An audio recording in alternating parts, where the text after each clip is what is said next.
జై శ్రీ గణేష. మనం మహాభారతం చెప్పుకుంటున్నాం. ఎక్కడున్నాం? ద్రోణ పర్వం 3వ ఆశ్వాసం 14వ రోజు యుద్ధంలో ఉన్నాము. అభిమన్యుడి చావుకు కారణమైనటువంటి సైంధవుడిని చంపి తీరుతాను సూర్యాస్తమయంలోపు, లేదంటే గాంధీవంతో సహా అగ్గిలో దూకుతానని అర్జునుడు ప్రమాణం చేశాడు. ఇక 14వ రోజు యుద్ధంలో ఎట్టి పరిస్థితుల్లోనూ అర్జునుడిని సైంధవుడి దరిదాపుల్లోకి రానివ్వను అని చెప్పేసి పక్కడ్బందీ వ్యూహాన్ని పన్నాడు ద్రోణుడు. అది ఎలా ఉంది వ్యూహము? నర్మగర్భంగా పద్మ వ్యూహం, దాని చుట్టూ సూచి వ్యూహం, చుట్టూ శకట వ్యూహం పన్ని ఉన్నాడు. అయినప్పటికీ అర్జునుడు ద్రోణాచార్యుని దాటుకొని అటు నుంచి కృతవర్మను ఓడించి ముందుకు సాగుతున్నాడు. ఇంతవరకు మనం గత ఎపిసోడ్లో చూసాం కదా. ఈ రోజు ఎపిసోడ్లో కృతవర్మను దాటేసిన తర్వాత అర్జున రథం ఎటు వెళ్ళింది, ఏం జరిగిందో చూద్దాం. ఇప్పుడు కృతవర్మ దగ్గరనే అర్జున్ని యొక్క ఎవరైతే రథరక్షకులు ఉన్నారో ఆ రథరక్షకులు అక్కడే ఆగిపోయారు. అంటే ఇప్పుడు ఏంటి, అర్జున రథం అనేది అంటే కృష్ణార్జున రథం అనేది కనీసం రథరక్షకులు కూడా లేరు. కేవలం కృష్ణార్జునులు ఇద్దరు మాత్రమే ఈ వ్యూహం మధ్యలోకి వెళ్ళిపోతున్నారు. సో అలా వెళ్తూ ఉంటే ముందుగా వాళ్ళకి అంటే ఎప్పుడైతే కృతవర్మను ఓడించి ముందుకెళ్లారో అక్కడ శృతాయుధుడు అడ్డొస్తాడు వీళ్ళకి. శృతాయుడు వచ్చి అర్జునుడితో యుద్ధం చేస్తుంటాడు. ఈ శృతాయుధుడు ఎవరు అంటే వర్ణుడి కొడుకు. వర్ణుడికి అదేవిధంగా వర్ణశా నది గర్భంలో పుట్టినటువంటి వాడు మహాశక్తివంతుడు. ఇతనికి వరుణుడు ఒక వరం ఇస్తాడనమాట. ఇతని దగ్గర ఒక గద ఉంటుంది. ఆ గద ఎంతటి శక్తివంతుడైనా సరే, అంటే అతనికి ఎదురుగా వచ్చినటువంటి శత్రువు ఎంతటి వాడైనా సరే ఆ గద చేత హతమార్చబడతాడు. ఎందుకంటే ఆ గద అంత శక్తివంతమైనటువంటి గద. కాకపోతే వర్ణుడు ఆ గద ఇచ్చేటప్పుడు ఒక విషయం ఏం చెప్తాడంటే, ఇది కేవలము నువ్వు యుద్ధ సమయంలో అంటే శత్రువు చేతిలో ఆయుధం ఉన్నప్పుడు మాత్రమే నువ్వు దీన్ని వాడాలి. నిరాయుధుడి మీదకి దీన్ని ప్రయోగించావంటే మాత్రం ఇది తిరిగి వచ్చి నీ ప్రాణాలను తీస్తుంది. కాబట్టి నువ్వు జాగ్రత్తగా ఉండు అని చెప్తాడు. దాంతో శృతాయుధుడు అప్పటి నుంచి జాగ్రత్తగా ఉంటాడు. ఆ గదతో మహాద్భుతమైన విజయాలు ఎన్నో కూడా సాధించినవాడు. సో ఇలాంటి శృతాయుధుడు అర్జునుడికి ఎదురుగా వస్తాడు. వచ్చి అర్జునుడితో యుద్ధం చేస్తుంటాడు. ఇక అర్జునుడికి శృతాయుధుడికి మధ్య యుద్ధం ఎలా ఉంటుందంటే, శృతాయుధుడు వస్తూనే అర్జునుడి మీద 3 బాణాలు వేస్తాడు. కృష్ణుడి మీద 70 బాణాలు వేస్తాడు. ఒక వెడల్పాటి బాణం తీసుకొని వానర పతాకం మీద వేస్తాడు. ఆ తర్వాత 90 బాణాలను శృతాయుధుడి మీద గట్టిగా, అంటే శృతాయుధుడు శరీరంలో నాటుకునేటట్టు అర్జునుడు వేస్తాడు. ఆ తర్వాత 70 బాణాలు మళ్ళీ శృతాయుధుడు అర్జునుడి మీద వేస్తాడు. ఆ తర్వాత ఒక బాణం గురి చూసి కొడతాడు అర్జునుడు. దాంతో శృతాయుధుడు విల్లు విరిగిపోతుంది. విల్లు విరిగిపోగానే వెంటనే తన గద తీసుకొని తన రథం నుంచి కిందికి దూకి అర్జునుడి మీదకి వస్తుంటాడు. కానీ అదే సమయంలో కృష్ణుడు ముసిముసి నవ్వులు నవ్వుతూ, అంటే అర్జునుడు ముందు శృతాయుధుడు ఓడిపోయాడు అన్నట్టుగా నవ్వుతుండడంతో వెంటనే శృతాయుధుడికి ఒళ్ళు మండి ఆ గదకు సంబంధించి వరుణుడు చెప్పినటువంటి మాటను కూడా మర్చిపోయి, అంటే శని నెత్తిన కూర్చుంటే ఎవరు మాత్రం ఏం చేయగలుగుతారు, వాడి ప్రాణం మూడేటువంటి సమయం వచ్చింది కాబట్టి అది అర్థం పర్థం లేకుండా అర్జునుడి మీదకి వెళ్ళేటువంటి వాడు కాస్త వెళ్ళి ఆ గదని కృష్ణుడి మీదకి వదులుతాడు. కృష్ణుడు నిరాయుధుడుగా ఉన్నాడు కాబట్టి వెంటనే ఆ గద వెళ్ళి కృష్ణుడి మెడలో మాలగా మారుతుంది. ఈ గద వేయిస్తున్నప్పుడే అర్జునుడు ఒక 2 బాణాలను వేస్తాడు. ఆ 2 బాణాలతో శృతాయుధుడు 2 భుజాలు కూడా పోతాయి. ఇక గద అటు కృష్ణుడి మెడలో మాలగా మారి ఆ తర్వాత వచ్చినటువంటి శక్తి శృతాయుధుడి మీద ఒక పిడుగులా వచ్చి పడుతుంది. సో ఈ విధంగా శృతాయుధుడు కూడా మహాయోధుడే, కానీ అంటే మితిమీరిన గర్వంతోటి మొత్తానికైతే కృష్ణార్జునుల చేతిలో చనిపోతాడు. ఇక శృతాయుధుడు చనిపోయిన తర్వాత అర్జున రథంని అడ్డుకోవడానికి సుదక్షిణుడు వస్తాడు. సుదక్షిణుడు కాంబోజ దేశరాజు, మహావీరుడు. సో వస్తూనే అర్జునుడికి మీద 15 కోలలు గుప్పిస్తాడు. అదేవిధంగా కృష్ణుడి మీద 3 కోలలు, అంటే కోలలు అంటే అవి కూడా ఆయుధాలు లాంటివి, అంటే అగ్నిశిఖలాగా వచ్చి తగులుతుంటాయన్నమాట. వెంటనే అర్జునుడు సుదక్షిణుడు ఒళ్ళంతా కూడా తూట్లు పడేటట్టు అతని మీద బాణాలు వేస్తాడు. ఆ తర్వాత బంగారు గంటలు కనలమంటున్నటువంటి ఒక శక్తి తీస్తాడు సుదక్షిణుడు. ఈ శక్తి తీసి దీన్ని అర్జునుడి మీద వదులుతాడు. నిజానికి ఈ శక్తి ఒకసారి అర్జునుడికి వచ్చి తగలగానే ఒక సెకండ్ కాలం, అంటే ఒక కాసేపు కాలము అర్జునుడు తన శరీరం అదుపు తప్పుతుందా అన్నట్టుగా ఒక్కసారి ఆ శక్తి అర్జున్ని ఆవహిస్తుంది. కానీ వెంటనే అర్జునుడు ఒక సెకండ్ కాలంలో, సెకండ్ వ్యవధిలోనే మళ్ళీ వెంటనే కోలుకుంటాడు. అంటే ఒక్కసారి జల్దరిచ్చినట్టు అవుతుంది అనమాట. ఆ శక్తి వచ్చి అర్జునుడికి తగలగానే ఒక వణుకు అనేది అర్జునులో పుడుతుంది. కానీ వెంటనే మళ్ళీ సర్దుకుంటాడు, ఒక సింహనాదం చేస్తాడు. అది ఎవరైతే ఒకసారి ఇలా అయినట్టు అర్జునుడు అనేసరికి తను అర్జునుడి మీద పై చేయి సాధించ సాధించాలన్నట్టుగా సుదక్షిణుడు ఒక పెద్ద సింహనాదం చేస్తాడు. వెంటనే అర్జునుడు తేరుకుంటాడు. లిప్తలో 14 బాణాలను తీసి మళ్ళీ సుదక్షిణుడి ఒళ్ళు సుదక్షిణుడి మీదకి వేస్తాడు. దీంతో పాటు సుదక్షిణుడి సారథిని చంపేస్తాడు. అతని ధనుసు పేరు కోదండం. ఆ కోదండాన్ని విరిచేస్తాడు. అతని జెండాని ఇరగొట్టేస్తాడు. 4 గుర్రాలను చంపేస్తాడు. ఒక బాణం తీసి సుదక్షిణుడి గుండెలు చీల్చుకొని వెళ్ళేలాగా బాణాన్ని వేస్తాడు. దాంతో సుదక్షిణుడు కూడా అక్కడికక్కడ మరణిస్తాడు.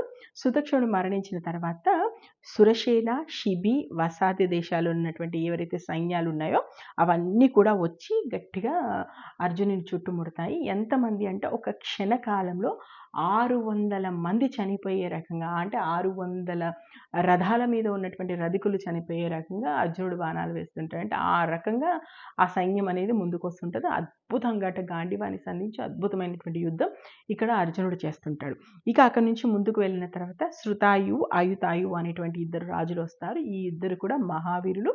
వీరు ఇందులో ఏంటంటే శృతాయువు వస్తూనే ఒక తోమరాన్ని, అదేవిధంగా ఆయుతాయు ఒక శూలాన్ని, తోమరాన్ని శృతాయు, ఆయుతాయుడు ఒకే సమయంలో అర్జునుడి మీద వేస్తాడు. అర్జునుడు ఆ 2 వచ్చి తగలగానే ఒక్కసారి మూర్ఛిల్లిపోయి రథం నుంచి కింద పడిపోతూ ఏదైతే జెండా కర్ర ఉంటుందో ఆ కర్ర పట్టుకొని ఆగుతాడు.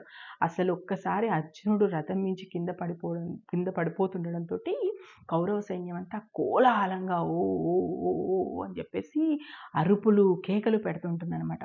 వెంటనే ఆ జెండా కర్ర పట్టుకొని అలా అమాంతంగా కింద పడకుండా అర్జునుడు తనని తను సంధాయించుకొని ఆపి మళ్ళీ రథం మీదకి వచ్చేస్తాడు. ఇలా అర్జునుడు తుల్లి పడిపోతుండడంతో కృష్ణుడికే బాధేస్తుంది తెలుసా.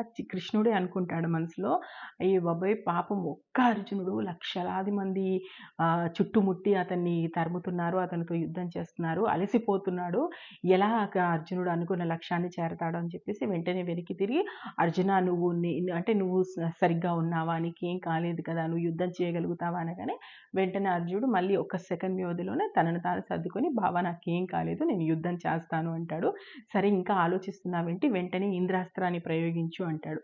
వెంటనే అర్జునుడు ఇంద్రాస్త్రాన్ని ప్రయోగిస్తాడు. ఇంద్రాస్త్రం శక్తి ఎలా ఉంటుందంటే, ఒక్కసారి ఇంద్రాస్త్రం వేయగానే అది శృతాయు, ఆయుతాయుల చేతులు నరికి కంఠాలు కత్తిరించి వాళ్ళ అనుచరులైనటువంటి 500 మందిని తుడిచిపెట్టేస్తుంది. ఒక్కసారి అస్త్రం వదలగానే ఈ ఇద్దరి చేతులు నరికేసి, తలలు నరికేసి, మిగతా వీనితో వచ్చినటువంటి 500 మంది అనుచరుల తలలు నరికి వచ్చి అర్జునుడి అమ్ముల పొదిలో చేరుతుంది. అలా ఉంటుంది ఇంద్రాస్త్రం అనేది. సో అలా ఇంద్రాస్త్రాన్ని సంధించి మొత్తానికైతే శృతాయును, ఆయుతాయును చంపేస్తాడు.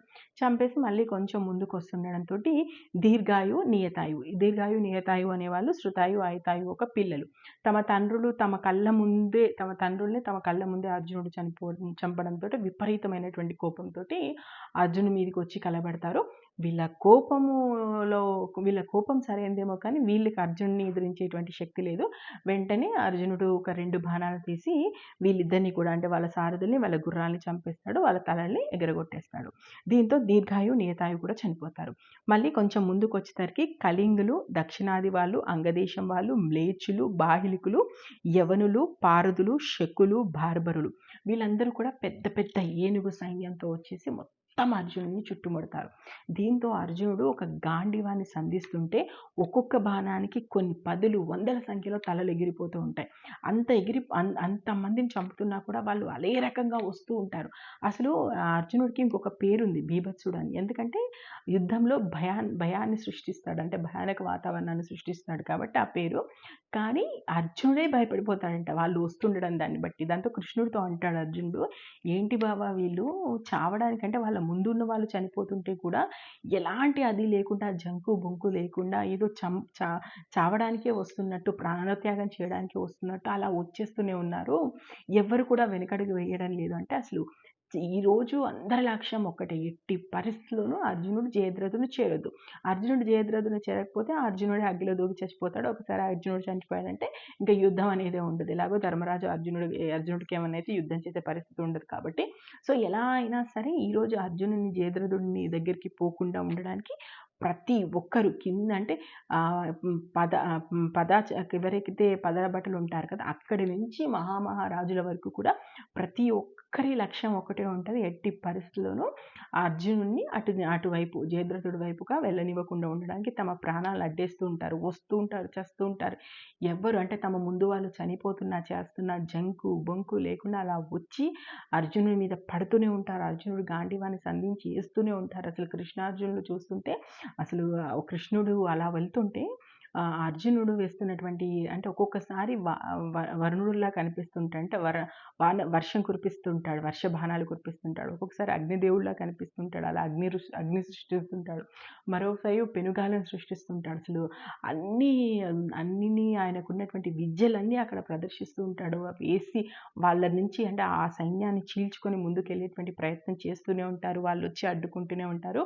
అయినా కూడా అసలు బీభత్సుడు అనేటువంటి పేరుకు సార్థకత వచ్చేలాగా అర్జునుడు అద్భుతమైనటువంటి యుద్ధం అయితే అక్కడ చేస్తుంటాడు. అలా చేస్తూ చేస్తూ ఆ సైన్యాన్నంతా కూడా ముట్టించి ఇంకా ముందుకు వెళ్తాడు. ముందుకు వెళ్ళేసరికి అక్కడ అంబష్ట దేశ రాజు వచ్చేసి మళ్ళీ అర్జునుడిని అడ్డుకుంటాడు. అర్జునుడికి అంబష్ట దేశ రాజుకు కూడా యుద్ధం జరుగుతుంది. వెంటనే కాసేపు యుద్ధం చేసిన తర్వాత అంబష్ట దేశపు రాజు యొక్క గుర్రాల్ని పడగొట్టేస్తాడు. అతని రథాన్ని ముక్కలు చేస్తాడు. దీంతో మళ్ళీ కిందికి దూకుతాడు అతను.